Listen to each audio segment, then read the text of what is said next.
Vocês têm metas a longo e médio prazo? Sim. Se sim, quais? Como é que vocês montam esse planejamento estratégico? Vamos lá, começando pela visão também, né? A longo prazo. A gente tem muito claro que existe uma transformação hoje na economia de transição para a economia da atenção, né? Então, isso é um termo já cunhado na década de 70. O que seria economia da atenção? Economia da atenção na década de 70 surge um economista, me fala o nome dele agora, me esqueci, dizendo que a gente estava migrando, né, a nossa economia para uma economia da informação. Naquele momento era essa a grande tese que ele tinha. As pessoas estavam cada vez mais consumindo informação. É o caso da rádio, da TV, da publicidade. Isso trouxe um modelo de consumo diferente para a sociedade. E aí o que ele percebe com essa nova economia da informação, o material mais escasso do outro lado vai ser a atenção. Se tem cada vez mais informação sendo projetada, menos atenção das pessoas vamos ter, né?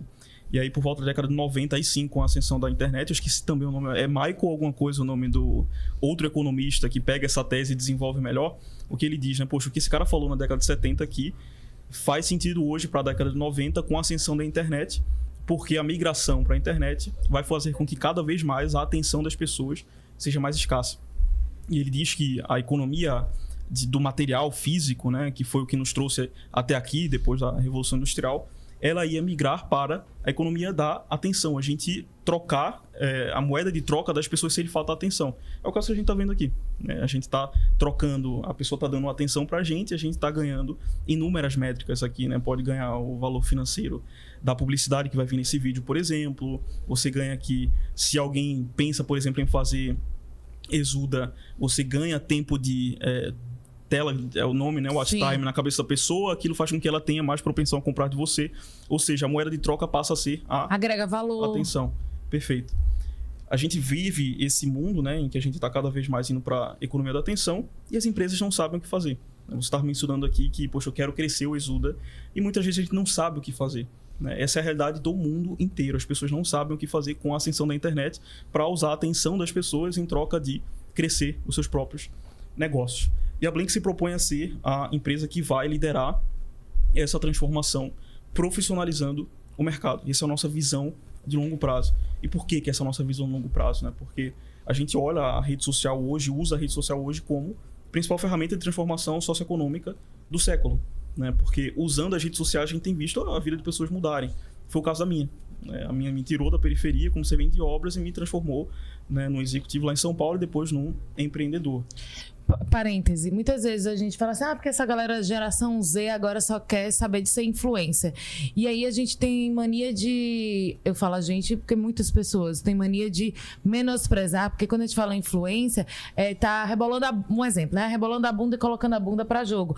E o que você está dizendo, por exemplo, aí, é que você é um influencer, sua vida mudou através das redes sociais e tudo isso, mas com conteúdo, com empreendedorismo, e não necessariamente com esse olhar pejorativo que a gente tem de rebolar a bunda, ostentar. Exato. Então, assim, cada um com seu conteúdo. Sim. Muitas vezes, pessoas mudaram a vida completamente com isso, mas com conteúdo massa, outros nem tanto, mas que mudaram a vida também. Sim. Não, perfeitamente. Na década de 90, quando a gente começou a fazer esse estudo lá na Blink, foi um economista que recebeu aquele prêmio que não é o Nobel de Economia, mas é o do Alfred Nobel, é um prêmio de mérito dele, né? Ele dizia, o mundo vai se tornar, a economia vai ter uma divisão muito clara entre quem produz conteúdo e quem consome conteúdo. O mercado vai ser dividido dessa forma. A gente tem visto marcas surgirem, por exemplo, o setor de wellness, que é um setor que está em bastante ascensão.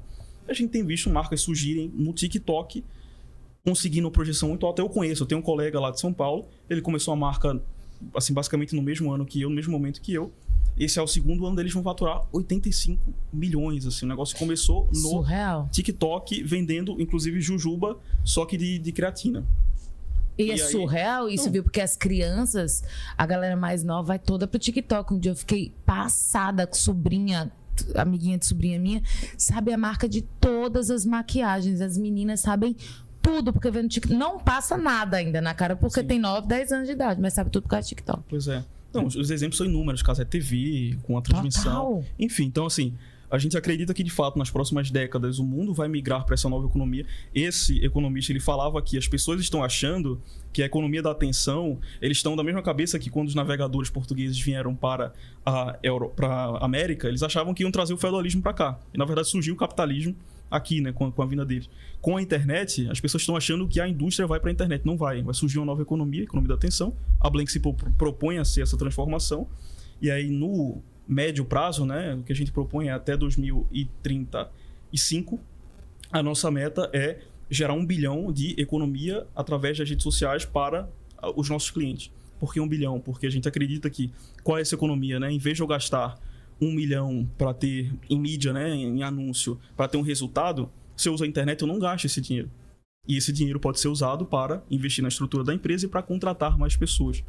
Esse número de 1 bilhão nada mais é do que um número que a gente fez a conta de quantos empregos, proporcionalmente, a gente poderia, pelo menos, ter o potencial de gerar através dessa economia, né? Se a gente faz com que os nossos clientes, em geral, economizem 1 bilhão de reais, qual transformação socioeconômica a gente consegue gerar? Então, essa é a nossa meta até 2035. E a meta de curto prazo, curtíssima esse ano, é de faturar 10 milhões. Né? A gente faturou 3,5 milhões no ano passado. E aí, em startup, tem aquelas métricas para você se tornar um unicórnio, tem o triple, double, né? Que é você triplicar 3 vezes o tamanho da empresa e depois duplicar. No início, confesso que a gente colocou essa meta simplesmente com essa cabeça também, cara, vamos cumprir o playbook de startup, né? Faturar essas 3 vezes. Mas depois, ao longo do tempo, a gente foi percebendo, de fato. Cara, o que você falou foi perfeito, que é o momento em que eu tô vivendo, assim. Os nossos ciclos são mais curtos, né? De projeções das metas. E ao longo desse ano a gente foi percebendo que não, a gente consegue chegar nesse número, chegamos já na metade do ano nesse semestre. Essa é a nossa meta de curto prazo. Aí, óbvio, tem as intangíveis, né? A gente alocar os nossos profissionais formados nas melhores empresas, a gente tem feito isso. Temos alunos hoje que foram para a CIMED, a Apsen, foram para grandes empresas, a gente traz professores dessas grandes empresas também. Assim como os empresários que a gente assume, né? Dessas principais marcas que eu citei aqui. Nossa ideia é, se a gente consegue trazer os principais empresários do Brasil para essa nova economia, a gente consegue influenciar os demais a fazerem isso. E se o pequeno empreendedor começa a produzir conteúdo, ele tem mais potencial de ter resultado, e aí o ganho em escala que a gente pode ter em transformação socioeconômica para isso é perfeito, né? Então, essa é nosso grande sonho, nossa grande meta. Você acredita que é uma meta ousada? Bastante. Você é ousado? Pô, só vi, né? Um dia desse eu tava cavando buraco, né? Lá no Vasco da Gama, assim, tava cavando buraco para botar a laje, então